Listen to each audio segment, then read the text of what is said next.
Joining us today are Prince George's County Chief of Police George Nader, Prince George's County Executive Aisha Brayboy, Deputy Chief Administrative Officer Melvin Powell, Assistant Chief George Nichols, Bureau of Investigation Chief Todd Leitner, the Commander of our Major Crimes Unit, Major Michael Ebal, and the officer that worked the case, Lead Detective John Goodman.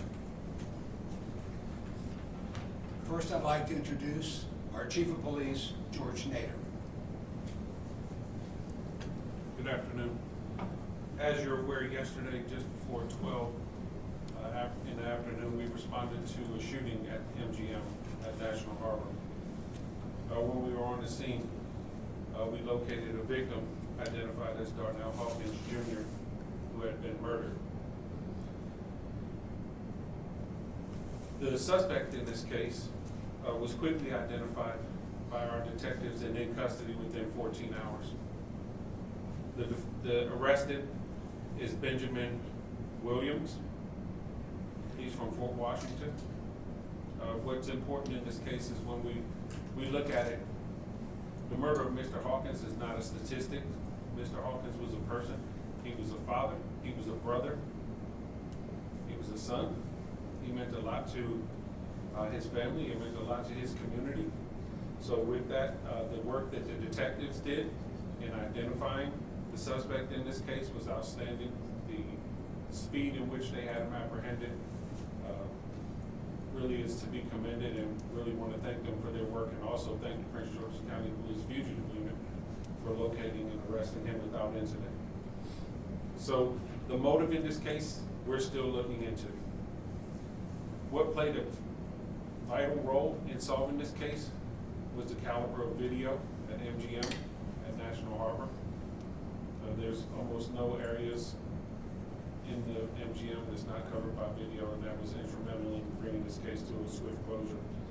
The defendant is being charged with first-degree murder, second-degree murder, firearm use in the commission of a violent crime, handgun on a person, loaded handgun in a vehicle, first-degree assault and second-degree assault is currently at the Department of Corrections in Upper Marlboro, Maryland, awaiting to see a court commissioner. So with that, I will turn it over to the county executive, and then we will have time for questions at the end. Thank you, Chief. And good afternoon to everyone. We are here today because Darnell Hawkins Jr. was viciously murdered. Darnell, as was mentioned, was a son. He was a father. He's a brother. He's someone whose life meant something to so many people. And so while we appreciate that we have seen a historic decrease in criminal activity going on in our county, we're very grateful for that. What we understand is that one life lost is too many. And so today we mourn the death of a young 23-year-old who had his full life ahead of him.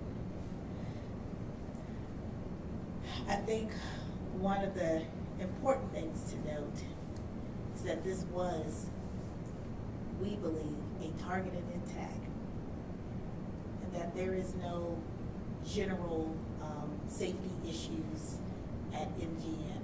MGM is a safe place to go. This seemed to be a targeted attack on this young man. And we are very, very sad that he's no longer with us.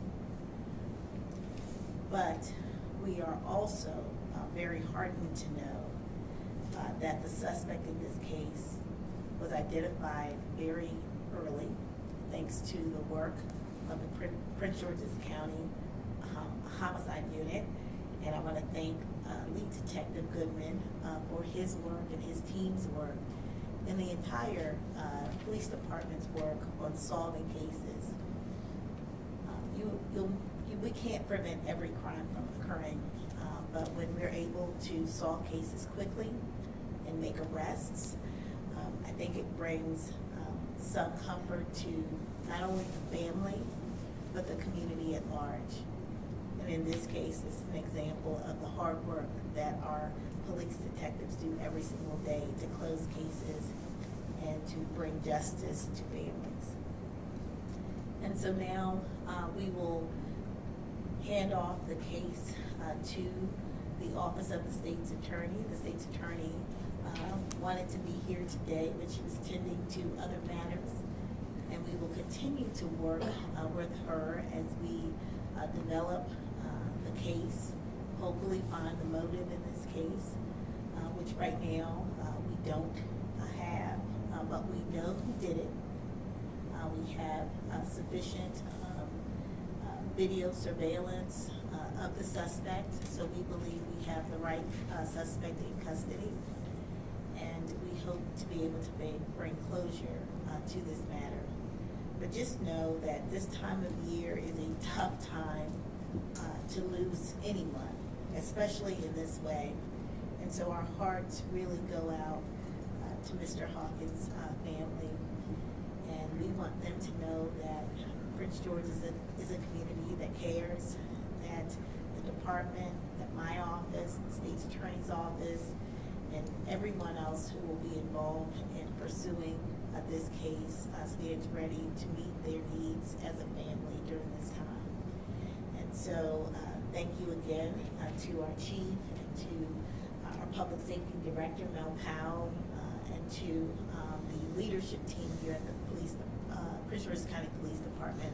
Truly second to none, second to none. And I thank everyone for being here today. And also thank you to MGM for being great business partners.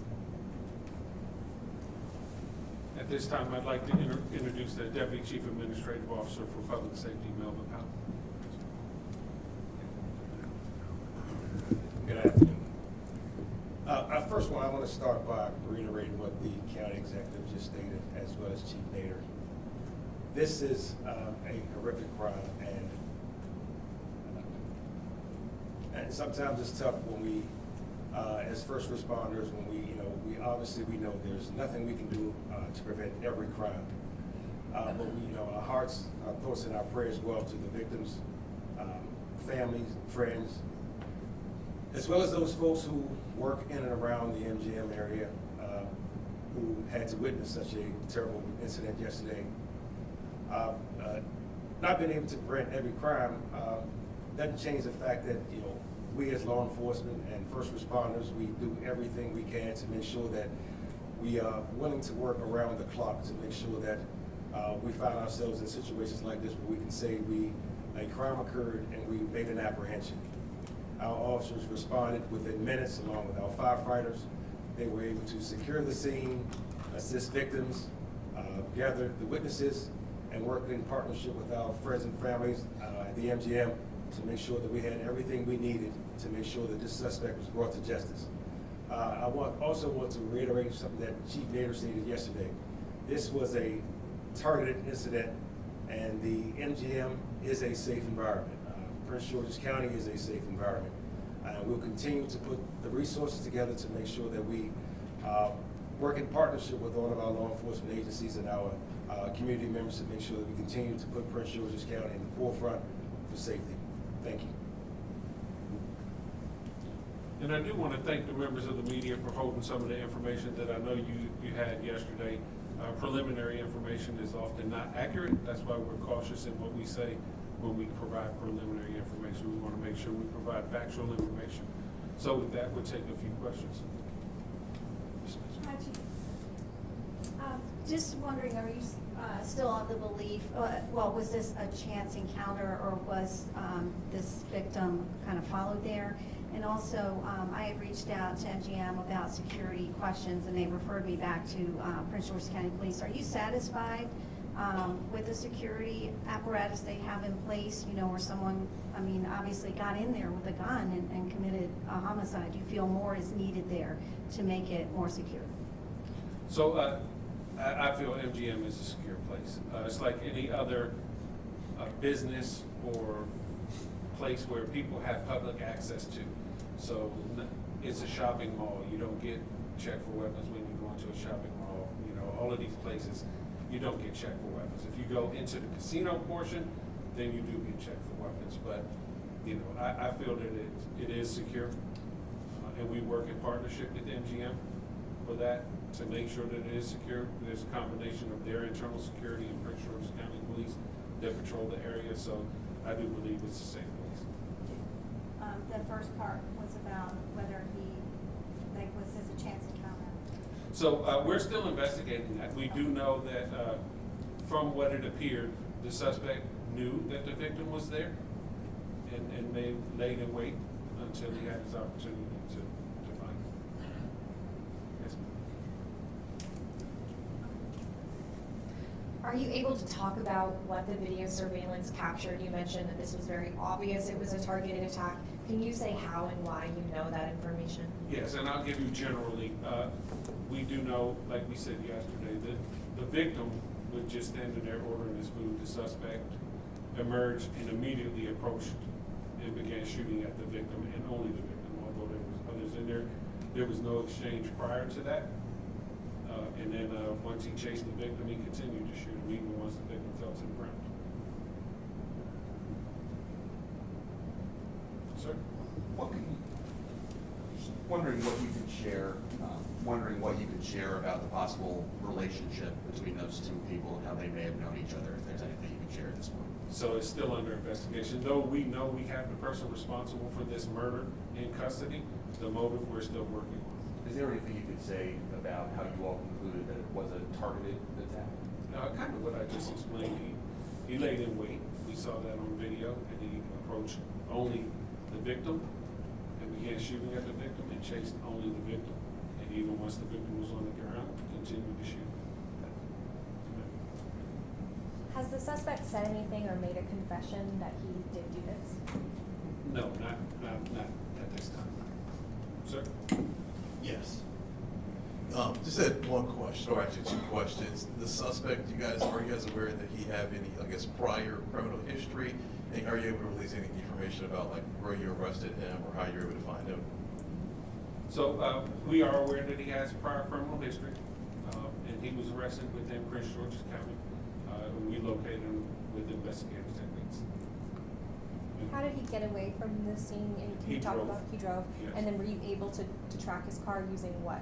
We were able to see the car on video, and then we put that lookout out to officers who began searching areas that we felt the vehicle may be in, and we were able to, locate him after investigation. Take two more, sir. Can you say where you apprehended him? It was in Prince George's County. But like on the Beltway? Or? No, it was at a residence in College Park. Just you had a time frame of when that was, you mentioned 14 hours. He was in custody within 14 hours of the murder, Was it this morning? 2 a.m. All right, well, thank you very much. And again, our deepest condolences go out to the family. We know it's a very hard time, especially around the holidays. It's no reason that 23-year-olds should lose their life.